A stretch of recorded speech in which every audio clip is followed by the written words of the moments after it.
Kupu-kupu merupakan serangga yang tergolong ke dalam ordo Lepidoptera, atau serangga bersayap sisik, lepis, sisik dan teron, sayap. Secara sederhana, kupu-kupu dibedakan dari ngengat alias kupu-kupu malam berdasarkan waktu aktifnya dan ciri-ciri fisiknya. Kupu-kupu umumnya aktif pada waktu siang, diurnal, sedangkan ngengat kebanyakan aktif pada waktu malam, nokturnal. Kupu-kupu beristirahat atau hinggap dengan menegakkan sayapnya, ngengat hinggap dengan membentangkan sayapnya. Kupu-kupu biasanya memiliki warna yang indah cemerlang, ngengat cenderung gelap, kusam atau kelabu.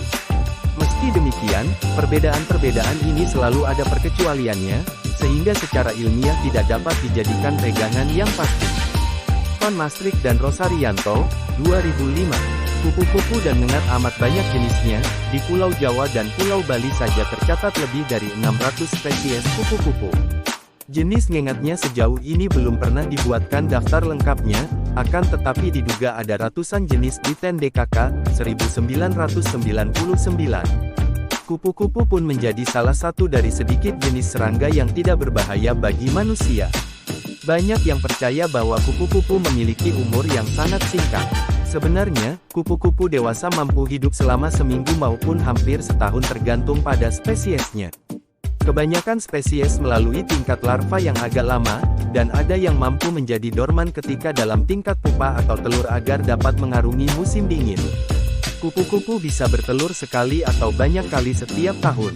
Jumlah keturunan setahun berbeda pada pengaruh iklim, yang mana kupu-kupu yang tinggal di daerah tropis mampu bertelur lebih dari sekali dalam setahun. Telur kupu-kupu dilindungi oleh kulit berabung keras yang disebut chorion ditutupi dengan lapisan anti-lilin yang melindungi telur dari terjemur sebelum larva sempat berkembang sepenuhnya. Setiap telur memiliki pori-pori berbentuk corong yang halus di satu ujungnya, yaitu mikropil yang bertujuan memungkinkan masuknya sperma untuk bergabung dengan sel telur. Lain spesies lain ukuran telurnya, namun semua telur kupu-kupu berbentuk bola maupun oval. Telur kupu-kupu dilekatkan pada daun dengan bahan perekat khusus yang cepat mengeras. Bila mengeras, bahan itu berkontraksi dan membengkokkan bentuk telur. Perekat ini mudah dilihat membentuk bahan meniskus yang mengelilingi tapak setiap telur. Perekat ini jugalah yang diproduksi oleh pupa untuk mengikat seta-seta kremastat. Perekat ini sungguh keras sampai lapik sutra yang melekatkan seta-seta tidak bisa dipisahkan. Telur kupu-kupu selalu diletakkan pada tumbuhan. Setiap spesies kupu-kupu memiliki rentang tumbuhan perumah yang sendiri, baik yang hanya satu spesies maupun berbagai spesies. Tingkat telur dilalui selama beberapa minggu untuk kebanyakan kupu-kupu, tetapi telur yang keluar tidak lama sebelum musim dingin, terutama di daerah beriklim sedang, harus melalui tingkat diapaus istirahat dan hanya menetas di musim semi.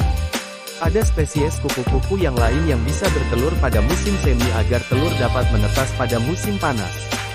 Larva kupu-kupu, yaitu ulat, memakan daun tumbuhan dan menghabiskan seluruh waktunya sebagai beluncas untuk mencari makanan. Kebanyakan beluncas adalah maun, tetapi ada beberapa spesies seperti Spalgis epius dan Lipira brassolis yang memakan serangga.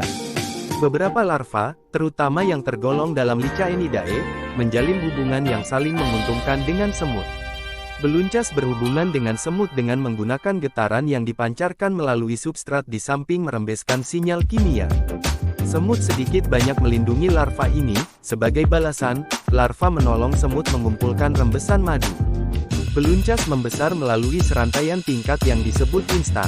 Menjelang akhir setiap instar, larva menjalani proses yang disebut apolisis, yang mana kulit ari, yaitu lapisan luar keras yang terbuat dari campuran kitin dan protein-protein khusus, dikeluarkan dari epidermis yang lembut di bawahnya, maka epidermis membentuk kulit ari yang baru di bawah.